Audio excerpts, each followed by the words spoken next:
Hi, I'm Daniel, and welcome to the third video in our series that's looking at the different cards in Ancient Sands and what they do and how you'll be able to play them. The first two videos we talked about all of the worker cards, and in this one we're going to finally start delving into the treasure cards that you'll be covering. Now, we are not going to be covering these in Tier 1, Tier 2, Tier 3. We're going to be looking at the treasures in different family groups, so each group is going to cover multiple tiers. We're going to start with the three basic groups, which is the magic group, the wealth group, and the knowledge group. These are the only groups that are clearly labeled, and their label has an effect on the game through various other treasures. So we'll start with the magic family of treasures. And the magic family is designed to enhance your workers in some way. So right up front, the Tier 1 magic treasure that you're going to be finding is Energizing Rune. Very simple treasure. When you dig up this treasure, you keep one of the workers that you use to dig it. So if I had two, I get to choose one of those to stay in front of me when I discard the other one. If I only had one, I keep that one. If I had an effect that caused me to dig using 0 workers, I don't keep any of the workers, even if that effect was triggered by some other treasure or card that originally had me have workers in play and use them in a dig. You'll see what I mean when we get to other treasures. The Tier 2 treasure that you'll be finding for magic is Temporal Echo. Like I said with the other magic treasures, this one is built to buff your workers. When you find the Temporal Echo, you trigger the play effect on any other player's worker in play as if you played it. So, for example, if there was a scout that I used, I would get to look at a face-down treasure, be exactly as if I played it. The scout remains wherever it is originally on the table. One of the more interesting situations that can arise is if you do a thief. You get to copy the thief ability as if you played it, so you get to move the thief with another worker. You'll typically do this between your opponents. You usually don't want to get a thief in front of you. They're very worthless. So that's the Temporal Echo. Very good little card to find. Moving on to the Tier 3 magic treasures. There are 3 of them. The first one is the Mind Controller. When you dig up this treasure, you take one worker that is in play from each other player. So if a player does not have a worker in play, you can't take anything from them. You don't take anything from their hand or anything like that. And that's it. Very simple treasure, but very wonderful to dig up, because in a larger player game, if it's timed right, you essentially get a free dig immediately, as you'll have up to 4 workers in play, potentially. The next one we're going to talk about is the Spirit Amplifier. This is another Tier 3 treasure. And when you dig this one up, you trigger the play effects of all workers you discarded from digging this treasure. So if I had any other effects that prevent me from discarding workers, such as an event card or some of the other treasure cards we'll be talking about later, those worker play effects will not trigger. And you can choose which workers you keep after seeing that you're dealing with the Spirit Amplifier, because that might change your decision if you want to trigger one of the play effects of one of your more highly valued workers that you typically want to hold on to. If you don't discard anything, you obviously don't trigger any of the play effects, or if workers don't have play effects, nothing happens there. The last one is the Crystal Hourglass. Now this is a little different in that it's not only a magic treasure, it's also a constant, so it will affect the rest of the game. And this is one of the much more fun treasures to find. So when you dig up the Crystal Hourglass, it's only worth 1 point, which is very, very low for a Tier 3, but you immediately take an additional turn for every single magic treasure you have, including the Crystal Hourglass you just dug up, and whenever you get a new one. So suddenly you are a massive threat, and anyone who finds a magic treasure will do everything they can to keep it out of your hands. Alternatively, if you've already had some dug up, like say you found 1 or 2 Energizing Runes, maybe a Temporal Echo, and then you dig up the Crystal Hourglass, you're taking 5 turns in a row. This typically will lead to the end of the game. Very, very powerful treasure if you've managed to set up the magic treasures beforehand. So make sure you're watching your opponents, and if you see that they have 3 or even 4 magic treasures in play, you're looking out for the Crystal Hourglass. Lock it, bury it, dig it up yourself, prevent that person from getting their hands on it. All right, so the next family we're going to talk about are knowledge treasures. These treasures are all about getting information on the desert and the different cards that are hidden. So the first treasure you're going to find is a Tier 1 treasure called Text Fragment. When you find one of these treasures, you're going to flip up another tier 1 treasure face up, and if it's a second text fragment, you get to take it. Now you do not get to trigger the effect on the second text fragment because you're taking it, not digging it. It's one of the few cases that there is a difference between take and dig.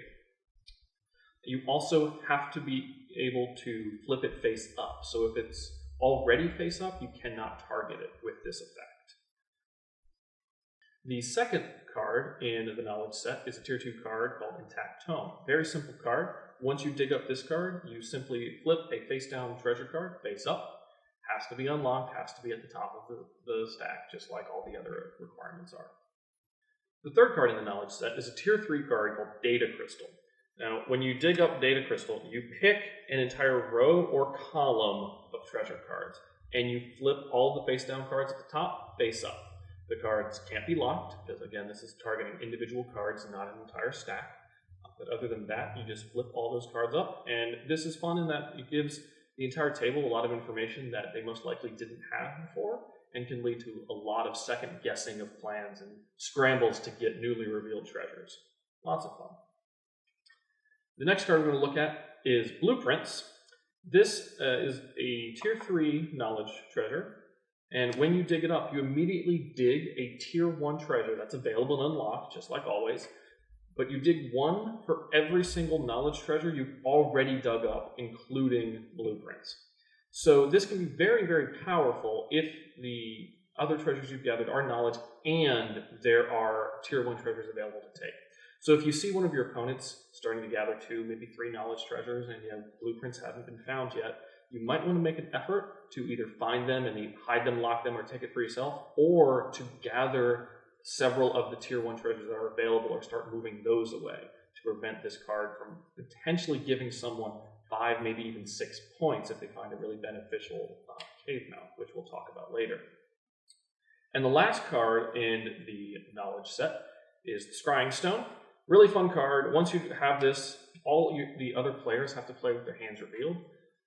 They can either hold them outwards like so, or typically what we see is people put them out in front of them while keeping them differentiated from whatever cards they have played, so you're not constantly holding things out. Great card to have. Gives everyone information on everyone except information on you.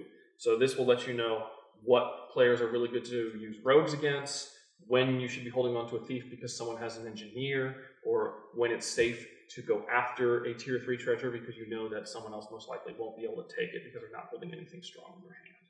So a wonderful, wonderful card to pick up, and it's worth 3 points on top of all that. So the final family in this initial first 3 is the Wealth family.